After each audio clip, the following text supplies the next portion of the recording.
Terri and I were put together by a mutual friend about 8 years ago when she was trying to start a business to sell 3D prints of her tiny sculptures, their maquettes. It wasn't working because she lacked about 60 extra steps to the process. And as a result, we hit it off as makers would, and we became best friends. So, Terri, I have a few questions for you. All right, that would be wonderful. First of all, just a shameless plug. I just saw you in LA Magazine, didn't I? Yes, and it's not a shameless plug. Here it is. Here's the October edition of Los Angeles Magazine. I would advise you get it in October because they're a little bit weird about keeping them over. Or you can buy it from me signed for $20. So just let me know. Just go to terrihardin.com. You can ask me more questions. But I'll give you a preview of the article because it's really nice. Done by Chris Nichols. It's beautifully written. And there it is, really close. Oh, Yay! that's great. So proud of that pumpkin. A pumpkin in August. Okay. So the first question I've got, and I'm glad for you to like explain more about your background than that brief thing that I did. But you've got the skills of a sculptor, a painter, an engineer, a fashion designer, a writer, a project manager. What makes you a maker? Well, I think being a Disney Imagineer was the outcome, the best outcome for someone who's a maker. I think a maker is someone who is like myself, an obsessive creative, meaning that you just start doing stuff, maybe at a young age, maybe at a certain age. All of a sudden you explode with all of these ideas and things that you think you would like to create to move forward to help make the world better. So, for example, when I was young, my mother felt like, she's worried about her artist daughter because we've all seen that book, Broke, Living in Your Basement at 42, yada, yada, yada. And you don't take that book off the shelf. I was making a surprisingly decent living at 8 years old when I painted Easter eggs and illustrated the faces, and my mother took them to work. And they sold for $20 a piece. So after Halloween, at 8 years old, I had made about $400. So Wow. You don't need to have that mindset of you're going to be broke if you're an artist. So if the person puts inside your head, you've got the ability, if you build it, they will come. That's a maker. A maker's just going to build it. Most of the time, a maker will build it and worry about who's going to come see it afterwards. Because you just are overwhelmed with the excitement of creating something. The other thing about a maker is that a lot of times they're ahead of their game. So technology in the world often has to catch up with them. And that shows a real maker, I think. Ah, really? So, I kind of define a maker as somebody who makes things in ways that teach others how to make things. And I've seen what you've done with Terri's Tribe on Patreon. Inspiring people. So does it seem to you like it's a combination of making things in a way that teaches and then also inspiration? I think people look at you and think you're something unique and unusual. If there's someone who's constantly had the voice in their head that they're not creative, they can't make, they don't have this ability. They look at you as some sort of, I don't know, they put you on a pedestal. Right. And what we do as makers is try to bring it down to earth. So I agree with you, Frank. In our creation, our materials, some of the things that we choose to do, our processes, we're eager to share because we want to point out to you that mistakes are not something to stop you in your tracks, but merely to give you a different direction in which to go. Because a lot of the time, they're happy accidents. And so you can't just think them up. We don't just poof and they happen. It takes months and days, months, and in our case, a couple of years. So I think the layman who looks in and sees a maker and we're sharing with them, they're very surprised to see often if we're teaching how simple this can be if you just give over to it. Right. Giving over to it. That's an interesting way of phrasing it. Mm-hmm. I mean, I've heard you use this expression that I think the other Imagineers use, which is, wouldn't it be great if, you're working on a project, you're about halfway through, and then some sort of inspiration hits you. Did I get that right? Is that the expression? Yeah, wouldn't it be cool if? So when you're sculpting something, you say to yourself, wouldn't it be cool if? And right now I'm working on a sculpture of Mushu for a gallery that's due in December. The piece is due in December. It's one piece, thank God. And Mushu started with his legs crossed reading the newspaper. And on my Patreon page, I actually bent him and changed him because I changed my mind. I changed what I wanted him to look like. I thought it was too passive, too internal, and I wanted Mushu to be more external. So I changed it to a scene that's kind of a mixture between I'm your worst nightmare and I'm not a snake. I don't do that tongue thing. Right. So it's a combination of the two, and you just give over to it, and you do this. But I would go, wouldn't it be cool if I made the wings like the kite in the movie? Yeah. So now I am not sculpting the wing and kite that he has. I'm making a kite. Right. But I'm making it stronger by using fun foam instead of tissue paper like a kite would normally be made out of. I'm making kind of a fun foam wing so that the person who buys it doesn't have to worry about punching a hole through the paper or whatever. Right. So, yeah, wouldn't it be cool if, but it does, wouldn't it be cool if adds days to the project? Right. Only years. days? I'd imagine weeks and months depending on the size of it. Well, in the case of us, in our project, it's adding months. Right. Yeah, it is. It's done every time we've said, wouldn't it be cool if it added some months? Yeah. And speaking of that, I mean, you and I have worked on two projects now. The STARLING art, jewelry, pocket watches, and then the Cheshire Cat experience. How have those experiences been similar and also different? Well, they're similar because in the case of you had been working on many of the components that we often, I mean, I think people do, take them for granted. Your iPhone, your iPad, your laptop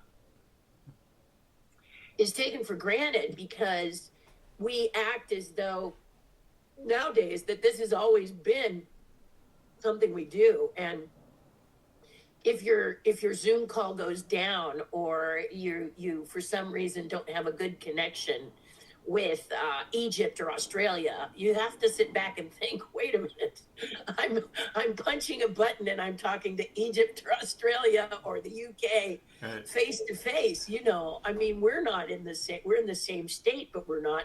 I'm Southern California, you're Northern. Right. This is a real blessing, and you had a major part in that. So when you came to me, you said, I want to have something I can hold in my hand and say, I made this. Because although with the iPhone and the iPad, you could say, I made this, you can't say I made this. You say, I and a huge team of people were a part of this, which is a little different. Yeah. So we decided to create something together where you could hold it out and say, this is my project in collaboration with Terri. And we worked to make it so that you could have something to hold and open up that was truly dazzling to people when they saw it. Yeah, that's cool. Does Imagineering value being a maker, and how? I think they used to. Now I'm not sure. I've not worked directly with them as an Imagineer in-house for quite some time. I am an independent contractor, which I call the catbird seat. For me, this is the perfect place to be because when they need me, they call me.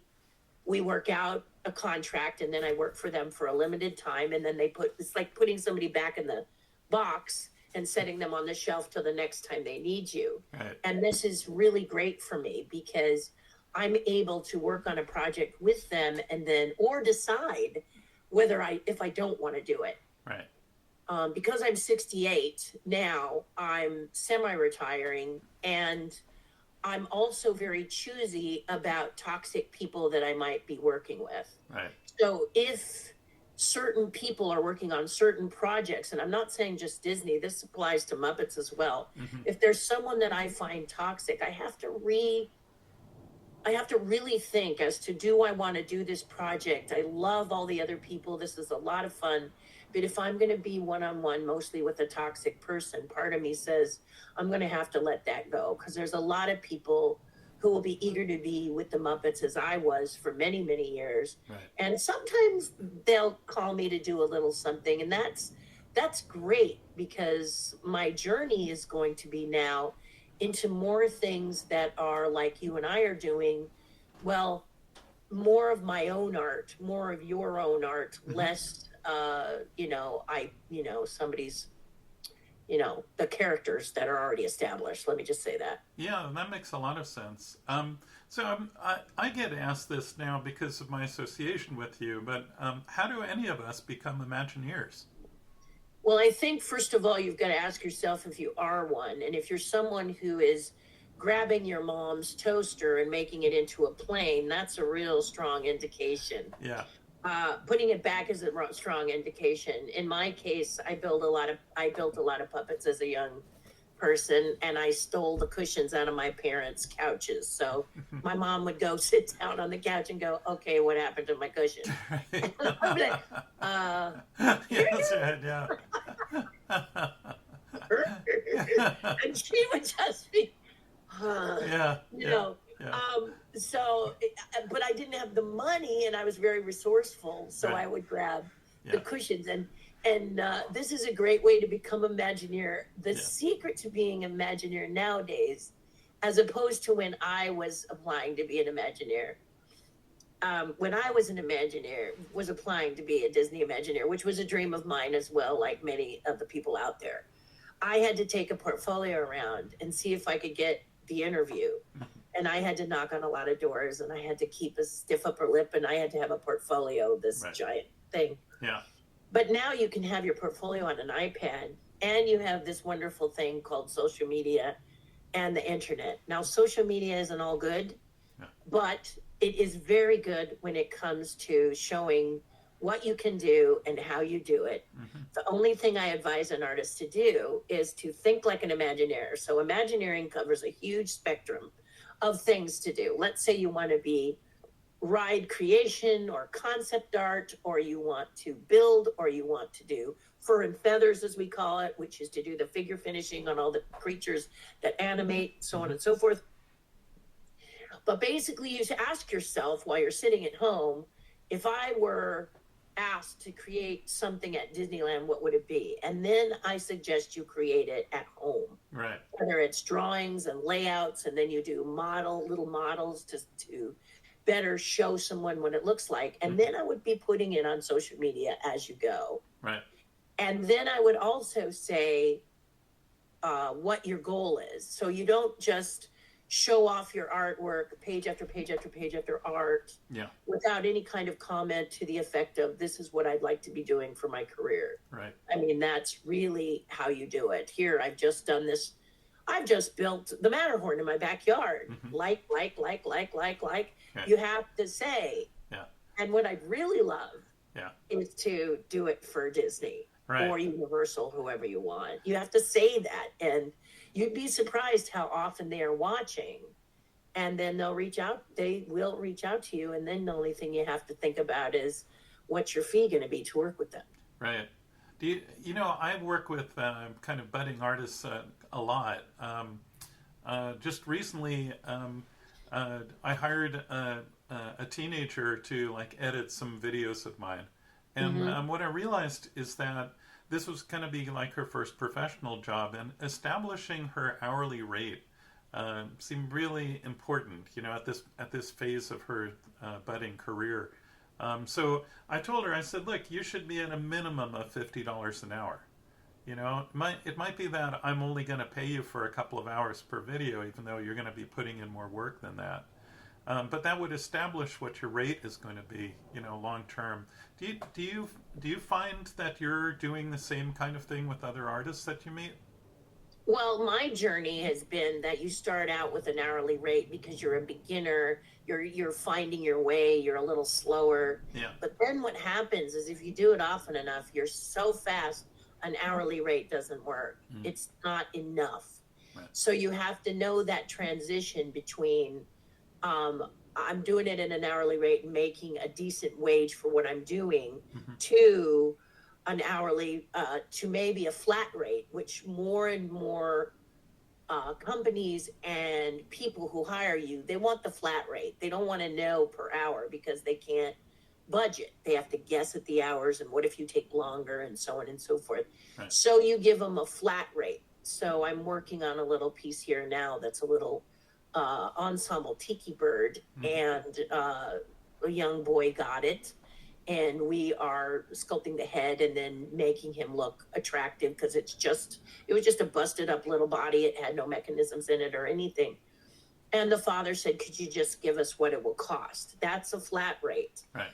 So although we may not be making what we're worth, we wanted to inspire this young boy. We're making enough that it's worth our while. Right. Because if you undercut yourself, what happens is your attention span doesn't work, and that looks like bad business behavior. If you've quoted too little, you can't go back and quote higher later. So you really have to think about when you're flat rating what the quote's got to be. Right. And then if it's too little, you have to suck it up, buttercup, and do it anyway and do a good job. Yeah. What I'm finding now is that people don't do that. They start to get tired and they start to say, oh, I'm only making this much on it, and Right. and then your integrity doesn't look good. You don't look good. It really doesn't make you look good, which is the big thing. Right. You know, that project the first project that we worked on, the STARLING pocket watches, I think there were probably about eight people on the team involved. And this time around, the new Cheshire Cat project, I think it's up to 25. So it tends to like balloon as well. Do you find yourself, because oftentimes I think of you as being like the concept director, like the holder of the torch, Yeah. saying, Yeah. hey, we're going to go in this direction. Do you find that there's kind of like an optimal number of people involved with the project for you to be My company successful? has 4 people. My company has 4 people, counting myself. That's it. Mm-hmm. And 1 does fur and feathers, 2 paint, Yeah. and 1 does mold making. The nice thing about them when we came together was that I don't have to babysit them. Mm-hmm. I simply reach out to them and say, listen, here's the project. Here's what I need from you. Mm-hmm. Here's what it looks like. Give me a flat rate. And, I did this little Cheshire Cat sculpture. Mm-hmm. And the woman who painted them for me, Lynette, she gave me a bid. And I said, I wrote back to her and I said, it's a great bid. Yeah. Well, let me remind you, you have 50 cats to hand paint. Right. Yeah. There's stripes, there's glowing eyes, Right. there's all kinds of detail. And the first one, Yeah. the last one has to look as good as the first one because all my work is hand painted. Right. It's not 3D printed, it's cast. Right. Which is why I tend to be a little more pricey than other people. Yeah. Because it's all done by hand. This is the way I like it. This is the way my collectors like it. Yeah. But she said 50. And I said, yeah, count the stripes on that cat times 50. Right. Yeah. Count this, Yeah. da. And she just, you could hear the wind. Right. Yeah. I said, now you go back to the table and make sure this is the bid you want. Right. And she came back with the bid. And I'll do this because this is my team and I know them really, really well. Yeah.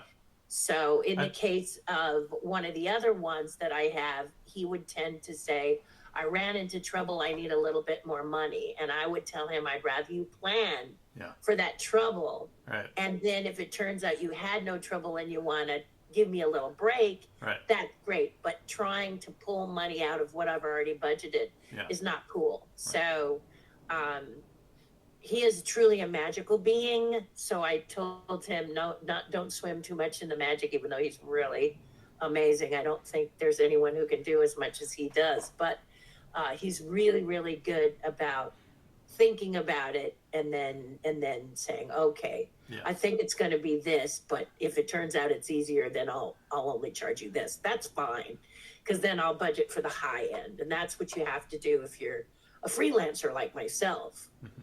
Not everyone wants to be a freelancer. Not everyone wants to have their own company as a maker. Their dream is to make for a company that like Disney or Universal, which is fine, but it'll help you communicate with that company what you need in the way of being able to do your job. Yeah, for sure. I remember working with your teammate on the first project on the Starling pocket watches, and there were days where it was like super hot in Los Angeles, and so the number of molds that he could work with, were significantly decreased. So it's like even the weather can impact small projects like this. We were also leaning on a team that was not in the United States. Yeah. And when the pieces came from then, they were very, very unsatisfactory. They were, yeah. We looked at them and we thought, how can you send this to us looking like this? Right. And all of a sudden we were up against it. So those kind of things happen. Yeah. I remember also there was a time when I had organized a video conference call with some Chinese makers who were working on our project, and it was kind of like you guys were both speaking English, right? But the concepts just weren't getting across, and so it took us to actually fly to China. We went to Shenzhen, which is one of their big tech regions, and a giant city. And you got to meet with the engineers directly. Do you want to talk about what that experience was like? It was my first time in China meeting makers from China. And one of the things that I found just fascinating about them is that you'd say, do you understand? And they would say, yes.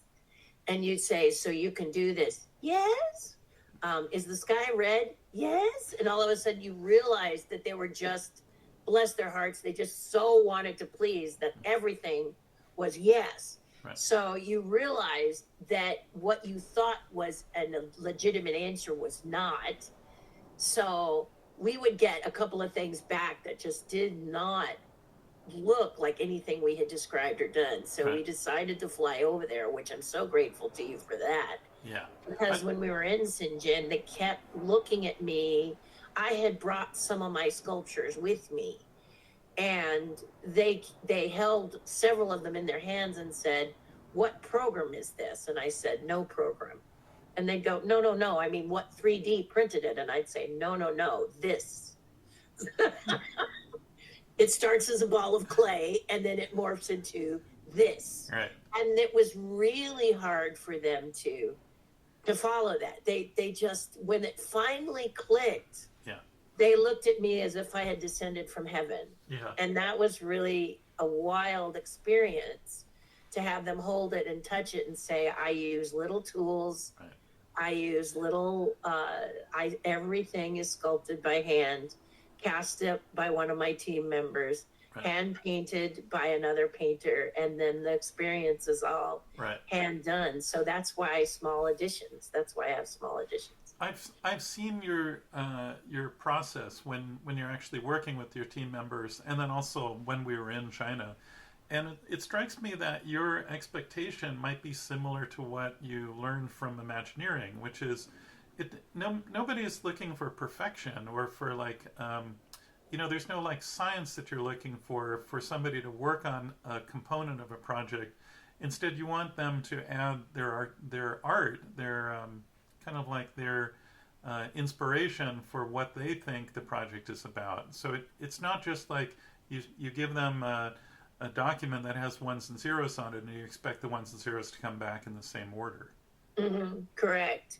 Imagineering is a lot of collaboration. Mm-hmm. Again, it used to be a lot of collaboration with not so many time constraints, and now I'm seeing more and more time constraints as a result of the products that are coming out. Right.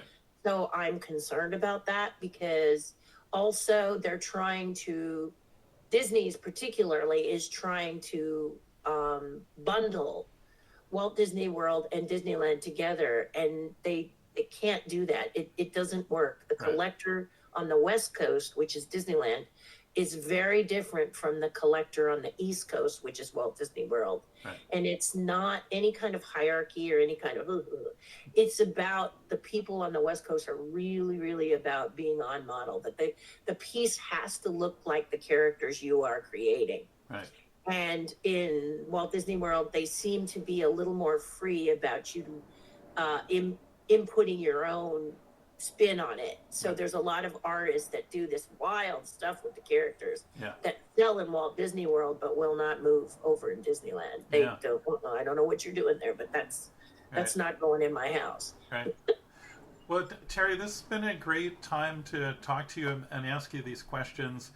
We are, Terri and I are working on a new project, which is the Cheshire Cat, and we'll be back with you to show you another video of kind of what went into it, what it is, and that will hopefully happen very, very soon.